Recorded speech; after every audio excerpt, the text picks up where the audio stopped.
Part I. The Azure Jellyfish and the Green Wanderer.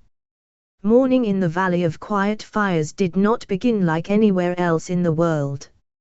Here, dawn did not merely arrive, it was born, slowly rising from the mists like a massive amber bubble of light. And when the fog parted, from the depths of the blooming meadows emerged those whom travelers called half-dreams, beings born on the boundary between magic and nature. One of these beings was the Azure Jellyfish, delicate, glowing, immense, as if carved from the morning dew. Its body shimmered in shades of ice blue, and its thin, almost weightless tentacles reached toward the ground, lightly touching the flowers and leaving sparks of tiny runes on their petals. These runes carried a quiet mood of the world, calm, softness, a sense of impending change. Upon the back of this jellyfish, where the light converged into a gentle glow and ancient symbols traced themselves in fine lines, lived the Green Wanderer. Small and agile, with amber-colored eyes and skin glimmering with the sheen of grass, he was the last of the leaf climbers, forest guardians able to hear the plants and read the breath of the wind. The wanderer awoke as the jellyfish began to rise above the meadow. He stretched, flexed his limbs, and quietly snorted. Another day lay ahead, and each day brought something unusual. But today was different. Today the air felt dense, filled with anticipation, and the sunlight was too golden, as if the world had held its breath. He traced a paw along one of the runes on his companion's back. The runes responded with a soft whisper, as if someone spoke from a distant place. "Do you feel it too?" he asked the jellyfish.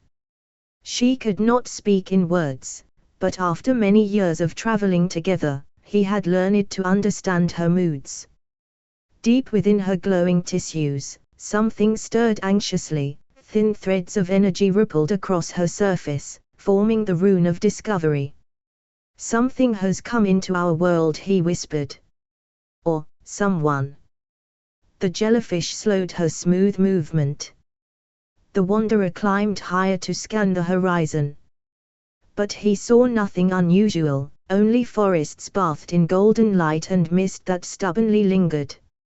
Yet he felt it, the boundaries of the world had trembled.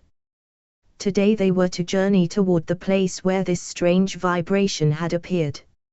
And although the wanderer did not yet know exactly where the path would lead, he already sensed that this journey would be unlike any before.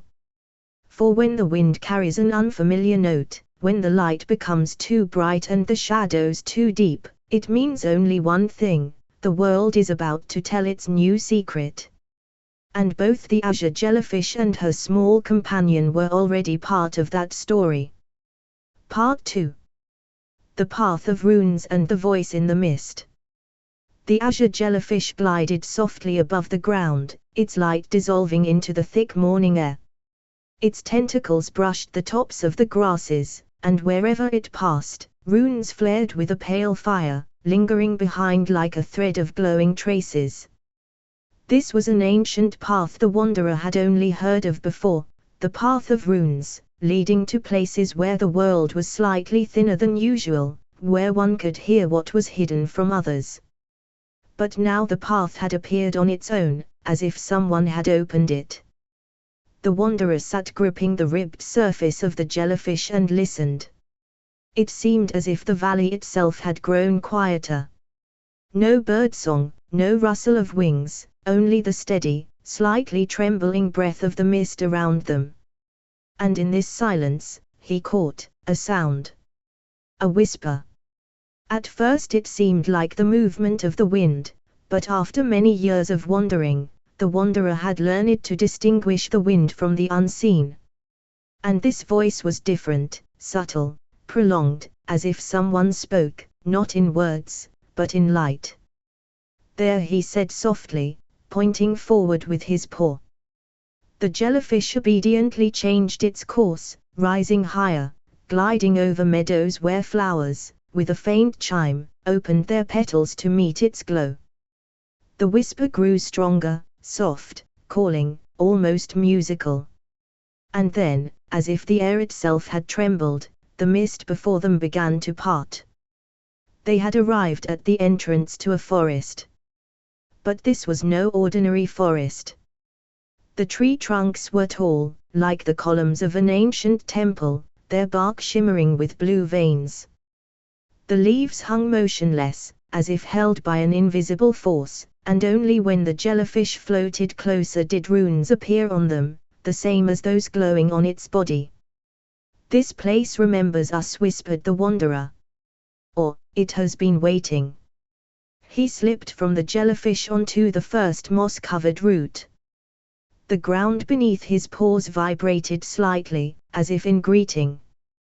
Then, from the depths of the forest, a new sound reached them, no longer a whisper, but a sharp, staccato echo, like the strike of a crystal bell. The wanderer tensed. "This is not a call," he said. "It is a warning." But it was too late. The forest came alive. From behind the trunks, figures began to emerge, woven from shadow and light, elongated, transparent, like ripples on water. The essences of the forest. Guardians of the path of runes. They did not move threateningly, but they radiated a strange, watchful presence. As if they were trying to discern who stood before them, friend or disruptor of balance. The jellyfish froze, its light growing brighter yet gentle. The wanderer raised his paws, showing he sought no conflict. "We follow a summons," he spoke aloud, though he knew these beings heard not words but intention. "We seek the one who has disturbed the breath of the world." The guardians looked at him, not with eyes, but with their entire being. There came the feeling that the forest leaned forward, peering closely. And then one of the figures stepped nearer. Its contours trembled, and in the air a symbol formed, a bright, swift rune, like a falling spark. The rune of falling. The wanderer shivered. "Something has fallen," he whispered. "In our world, or in theirs. And it changes everything around." The jellyfish chimed softly with light, as if confirming. The guardians parted, opening the way into the deep, shimmering twilight of the forest. Behind them, the runes on the ground faded, as if cutting off the path back. But the wanderer already knew, there could be no return. Somewhere ahead, beyond the wall of light and mist, awaited that which had fallen, and that which had altered the breath of the world. And the silence of the forest whispered, "Prepare yourselves." Part 3. The Heart of the Fallen Star. The forest grew darker, but not gloomier. The shadows were soft, like the breath of night, glowing from within. The azure jellyfish floated forward, its tentacles quietly parting invisible veils, while the wanderer felt that every step in this place awakened something long forgotten within him. As if he had once been here, in the childhood of the world, long before his birth. The way was shown to them by the guardians, no longer frightening, but calm, accompanying, as if they recognized in the jellyfish and the wanderer those who were worthy to witness the secret. And finally, the mist began to clear, revealing around, perfectly even clearing in the thicket. At the center of the bright glade lay something that could not be mistaken for anything else in the world. A fragment of a celestial body. A piece of a star. It was the size of a large stone, yet it shone as if a tiny piece of the sun was trapped inside. The light did not burn, instead, it was warm and gentle, like the touch of a mother's hand on a child's cheek. Around it, runes floated slowly in the air, fiery, alive, like notes come to life. The wanderer held his breath. The jellyfish stopped, its light almost colorless. She gave all her radiance to the glade. The guardians stood around, like the trunks of a living temple, guarding the altar. The wanderer stepped closer and felt that something within the star was calling him. That same whisper. But now it was no longer a call, it was a voice. Clear, yet soft, like a string. Child of the earth, keeper of the grasses, traveler of light, the voice sounded in his heart, in the air, and within every ray. I need help. The wanderer froze. Who are you? He whispered. I am the seed of the fallen star, replied the light. When worlds draw near, someone must carry the spark of one world into another. I was sent here. But the path closed, and I fell. The wanderer understood. The tilt of the world he had felt, the trembling he sensed, was the consequence of the fall. Here, the thread between worlds had broken. If the thread is not restored, the star continued, the worlds will drift apart too quickly. Your world will lose part of its magic. And mine will not receive what it was meant to receive. The wanderer lowered his head. What must be done? The light flickered slightly, and the runes around it glowed brighter. You and the jellyfish are the binders. Her pattern of runes is part of the map of the celestial path. And you can read this map. If you join your powers, I will be able to rise. I will return to where I am meant to be. And the thread between worlds will be restored. The wanderer turned to the jellyfish. She gazed at him with her enormous glowing dome, and he felt, she was ready. The runes on her body flared, as if awakening from a long sleep. Very well, he said. We will help. He lifted his paws and touched the brightest rune on the jellyfish's back, the one that meant ascension. At that moment, the star's light pierced the forest, the runes around them lifted into the air and whirled like a swarm of glowing dragonflies.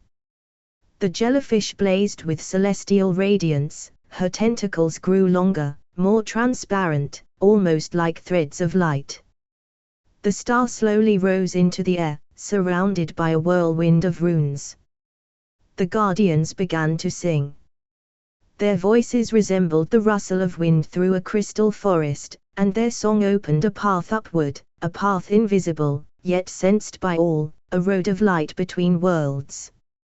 The wanderer held on to the jellyfish, and felt her rising higher, ascending to places she had never flown before. The forest beneath them dissolved, the mist glowed golden, and it seemed as though they themselves had become part of the celestial radiance. The star climbed ever higher. The runes in its orbit spun faster, transforming into a stream of light. And finally, "Thank you," whispered the voice. Now the worlds breathed together. With one final surge of radiance, the seed of the star disappeared, rising to where vision ends and miracle begins. The jellyfish gently descended back into the valley. The wanderer quietly leapt onto the grass, feeling that the world had become lighter, cleaner, brighter. The guardians vanished, and the forest returned to its ordinary appearance, but only in outward form.